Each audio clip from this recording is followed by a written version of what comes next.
Eskalasi perang antara Israel dan Iran kian memanas setelah 3 fasilitas nuklirnya diserang. Iran mengancam tutup Selat Hormuz yang berpotensi mengganggu arus perdagangan energi dunia. Bagaimana dampak penutupan dilakukan termasuk situasi geopolitik saat ini? Kita berbincang dengan pengamat hukum dan hubungan internasional Hikmahanto Juwana. Selamat malam, Pak. Selamat malam, Mas Sita. Ini lagi panas-panasnya eskalasi perang di Timur Tengah. Tampaknya membuat kita semakin khawatir ketika Amerika Serikat turun tangan dalam perang Israel dan juga Iran. Situasi Iran-Israel yang memanas ini, usai Amerika Serikat cawe-cawe dalam konflik ini, bagaimana Anda melihat situasi saat ini? Pertama adalah kita harus paham reaksi dari masyarakat dunia. Saya bisa mengelompokkan 3 kelompok. Pertama adalah yang mendukung tindakan Amerika Serikat seperti Rusia. Lalu kemudian ada tindakan reaksi yang mengecam tindakan Amerika Serikat. Di sini masuk tadi Cina, kemudian juga Rusia, dan kemudian juga ada beberapa negara lainnya. Nah, sementara Jepang ataupun Indonesia, kita tentu mengutuk agresi yang dilakukan tanpa menyebut siapa.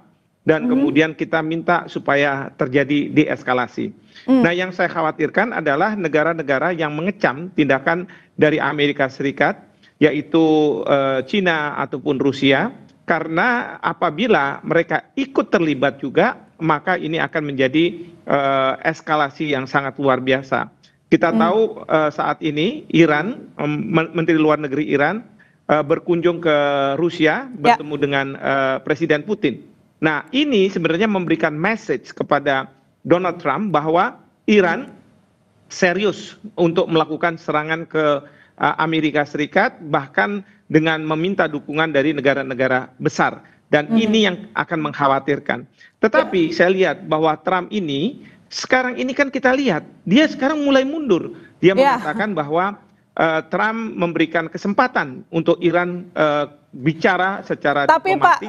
Tapi maaf saya potong, sikap Trump ini nggak bisa kita pegang, Pak. Kemarin pun katanya tunggu 2 minggu dulu baru akan mengambil sikap terkait dengan perang di Timur Tengah, tapi kemudian tiba-tiba membombardir lokasi di Iran begitu, tiba-tiba begitu loh. Ya, dia kan kayak bermain kartu. Ya, coba ingat pada waktu pengenaan tarif, semua langsung dikenakan. Tetapi kalau ada yang melawan, langsung dia ciut. Nah, ini sekarang kita lihat bahwa Iran tidak mau dia menyerah. Bahkan yang dia lakukan adalah terus melakukan serangan ke Israel. Pasca Amerika Serikat melakukan serangan ke Iran. Dan kemudian sekarang memberikan pesan bahwa mereka pergi ke Rusia untuk menyampaikan bahwa saya tidak main-main. Nah, ini yang membuat Trump ciut. Dan yang kedua yang membuat Trump ciut adalah sama seperti waktu tarif, adalah dihajar di dalam negeri. Karena apa? Sekarang ini ada demo-demo yang dilakukan di Amerika Serikat, bahkan ada keinginan untuk melakukan impeach terhadap Donald Trump karena dia melakukan serangan ke Iran tanpa persetujuan dari Kongres. Belum lagi dia akan dihajar oleh bursa, karena bursa ini juga yang akan menentukan bagaimana arah kebijakan Trump selanjutnya. Dan yang kita lihat dari hasil pertemuan itu kemarin, Pak, dari pihak Putin mengatakan akan siap membantu rakyat Iran. Bagaimana Anda membaca ini? Akankah yang kita khawatirkan akan terjadi, mereka juga ikut menyeram? Ya, bagi Putin sekarang itu dia memegang kartu. Dia tidak perlu berada di belakang Iran dan sungguh-sungguh melakukan bantuan militer, bahkan membantu pasukan untuk melawan Amerika Serikat.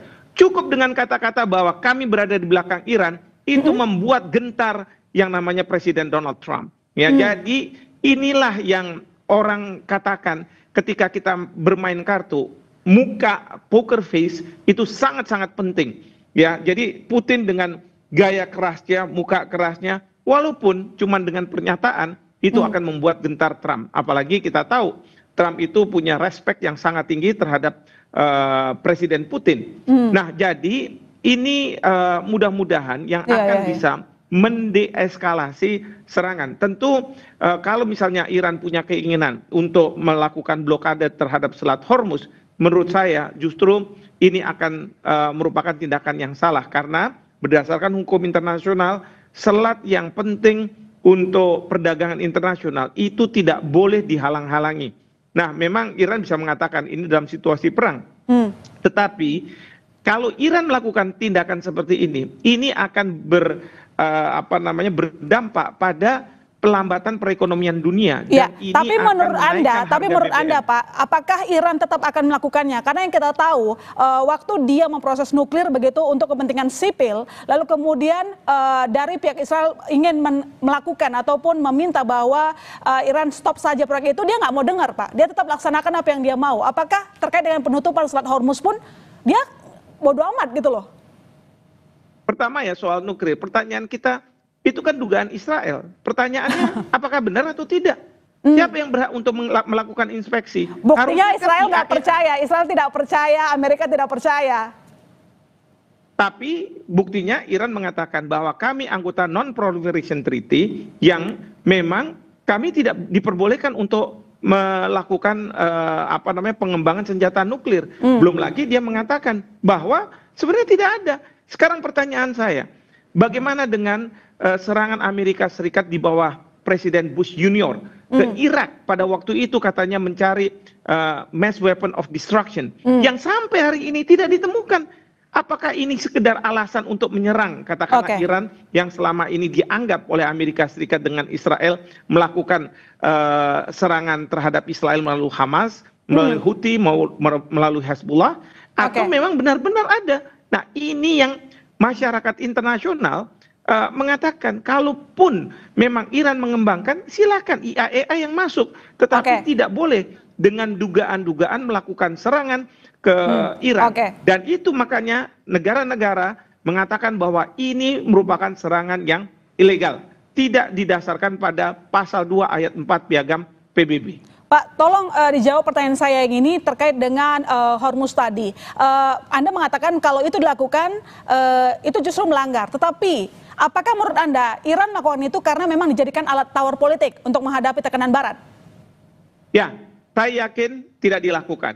Bahwa ada anggota parlemen yang menyampaikan itu untuk daya tawar ya kepada Amerika Serikat maupun Israel bahwa ada kekhawatiran supaya ada daya gentar. Tetapi saya rasa pemerintah Iran akan sangat rasional. Posisi sekarang dia berada lebih unggul karena dia sekarang punya kesempatan untuk menyerang Amerika Serikat dan mendapat dukungan dari negara-negara. Dan kita berharap bahwa pemerintah Iran rasional dan tidak melakukan tindakan itu yang akan mengakibatkan kerugian sangat besar bagi dunia. Dan justru dia tidak akan memperoleh simpati lagi dan kemudian tidak mendapat dukungan dari masyarakat internasional. Ada permintaan gencatan senjata. Apa yang bisa dilakukan oleh PBB di sini? PBB sudahlah, kita nggak usah pikir PBB. PBB itu di Dewan Keamanan ada Amerika Serikat. Pertanyaan kita, apa tidak akan mereka veto? Veto.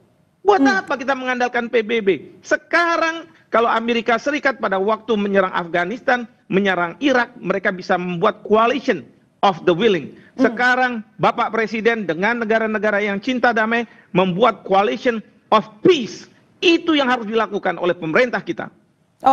Lalu apa yang akan terjadi ke depan? Akankah perang ini semakin memanas atau ada yang bisa kita lakukan untuk meredam emosi masing-masing negara? Sekali lagi, ini sangat bergantung bagaimana Amerika Serikat akan bersikap. Kalau Trump, dia sudah mulai mundur seperti pada waktu dia mengenakan tarif kepada banyak negara, kemudian tidak banyak negara yang mengemis, ya, dan melawan, maka dia akan mundur.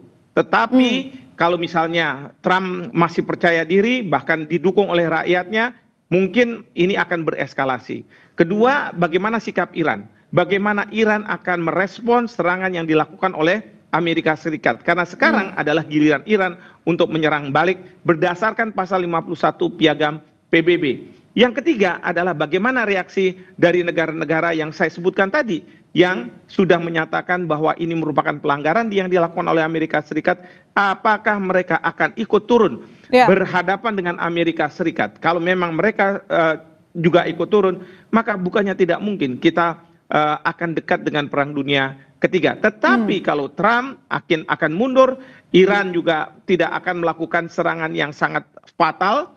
Dia akan melakukan serangan balasan tetapi sekedarnya saja supaya tidak dianggap menyerah dan kemudian negara-negara yang merespon negatif terhadap serangan Amerika Serikat ini tidak turun untuk membantu Iran, maka kita bisa diselamatkan dari Perang Dunia Ketiga. Dan sejauh ini ketika kita melihat Presiden Amerika Serikat Donald Trump agak melembek, apakah Anda melihat bahwa sudah mendekati titik perdamaian? Saya belum tahu ya, tetapi kelihatannya arahnya seperti itu, dan tentu Trump harus berani menjilat lidahnya sendiri dan kemudian itu akan berdampak pada posisi Israel yang saat sekarang ini sangat bergantung pada Amerika Serikat. Apakah kemarin Amerika Serikat juga termasuk terkait dengan pergantian rezim di sana? Jawab singkat, Pak. Sekarang Amerika Serikat sudah mengatakan bukan tujuan kami untuk merubah rezim di Iran. Trump sudah mengatakan seperti itu dan menawarkan perdamaian. Baik, terima kasih Pak telah bergabung. Kita tentu berharap yang terbaik, jangan sampai terlalu lama perang ini berlangsung. Terima kasih Pak, selamat malam. Selamat malam, Master.